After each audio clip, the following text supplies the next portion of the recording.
Hi, my name is Dr. Helen Alton and I'm a lecturer in the sport and fitness at the Open University. I'm here today to share my 2025 academic paper, an Autoethnography Beyond Academia, the embodiment of motorcycle maintenance.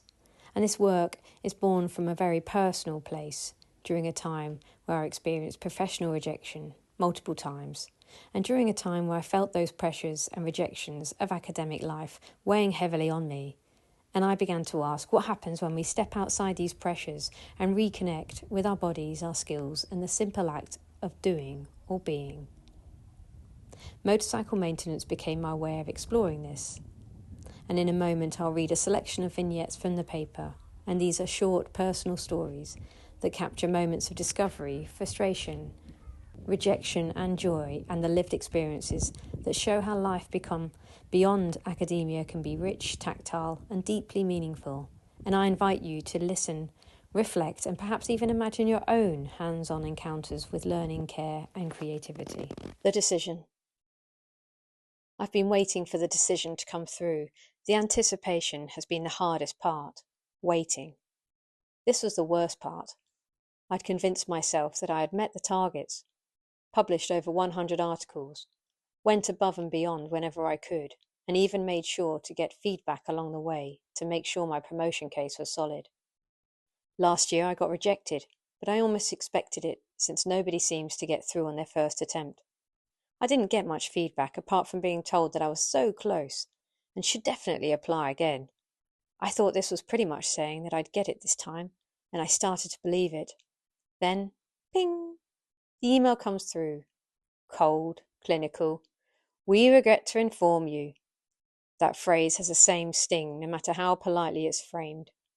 I feel the air knocked out of me as I've invested so much time, energy, passion, tears, my life. It's not just about missing out on a status of senior lecturer or a salary bump. It feels personal, like someone had looked at all my effort, all my late nights, all the sacrifices, all the published work from the heart, and decided it just wasn't good enough. I'm stunned. My gut wants to quit. I'm back on the emotional roller coaster, except this time it's more extreme. I replay meetings in my mind, trying to figure out where I went wrong. The phone call that comes shortly after my email where I just couldn't seem to get any answers. Oh, I understand you must be disappointed, he says. Oh, yes, I am, but I guess I just want to understand where I didn't meet the criteria. I'm just confused, as you said last time I was so close, I ask. Well, you are starting to sound a bit confrontational. Oh, sorry, I just really appreciate some feedback, that's all. I'm left in the dark and feeling like I can't ask questions. Then there's the next part where you have to swallow the news of other people getting promoted and pretend you feel happy for them. I couldn't help but compare myself to them, wondering if they were truly better, or if I'd just been overlooked. How can it be fair? And then I remember my father's words, who had been reminding me now. Darling, life's unfair. Yeah, thanks, Dad. Learning to ride. For years, I've watched motorbikes speed by with a mix of admiration and fear. There's something about it always called to me. Maybe it was a sense of freedom, which is what I was seeking. The idea of leaving everything behind and just riding, the wind cutting through the noise of life, I've decided to stop wondering and start doing. It started with a challenge, a test of experience. Motorcycling felt bold, if maybe even a little reckless, but that's exactly why I chose it. The first time I twisted the throttle, my heart raced with a mix of fear and excitement. I had to trust myself and commit to the moment. Learning to ride wasn't easy. I stalled the engine more times than I cared to admit, and I dropped the bike a few times. Each time I mastered a new skill, shifting gears smoothly, leaning into a turn. It felt like conquering a small mountain. It reminded me of the importance of enjoying the small incremental progress of each moment, the sense of freedom, the different groups I meet, the different conversations I have, the camaraderie, the passing nods of acknowledgement, the renewed sense of adventure, the sense of accomplishment after each ride. This all keeps me going. Not only this, but also the way riding makes me feel. Every whisper of wind, every tinker of metal, every growl from the engine, every lean around every corner makes me feel alive, a renewed sense of being in the world.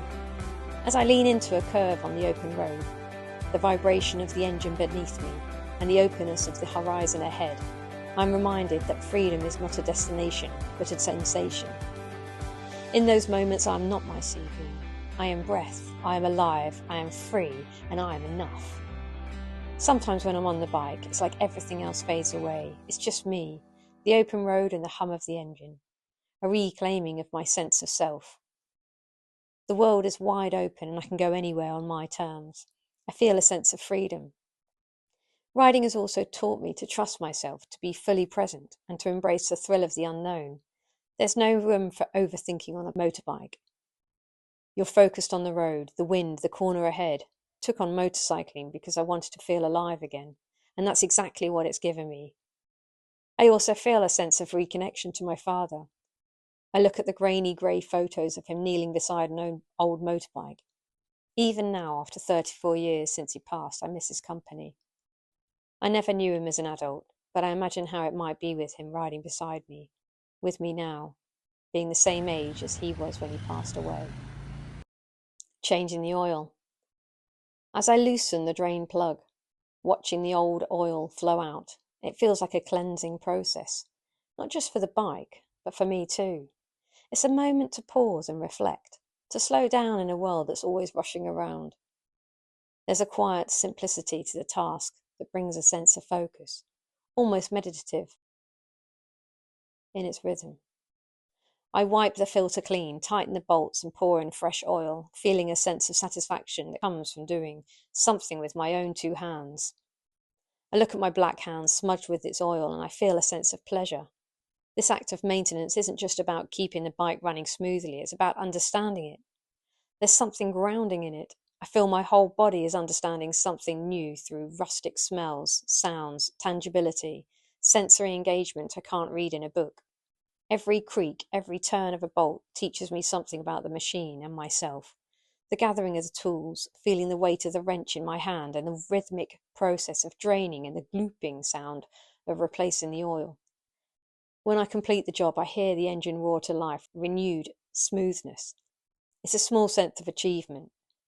I feel reconnected, not just to the machine, but also to the experience of riding itself. I feel a deepening of the bond between us, any which reminds me why I ride. I realise that the smells, the noises, the feelings associated with the engagement in the task throws me back to memories of my father's garage when I was young. It's a reminder that this machine isn't just a collection of parts, it's a partner, one that carries me through adventures, transports me to old memories, and asks for just a little care in return.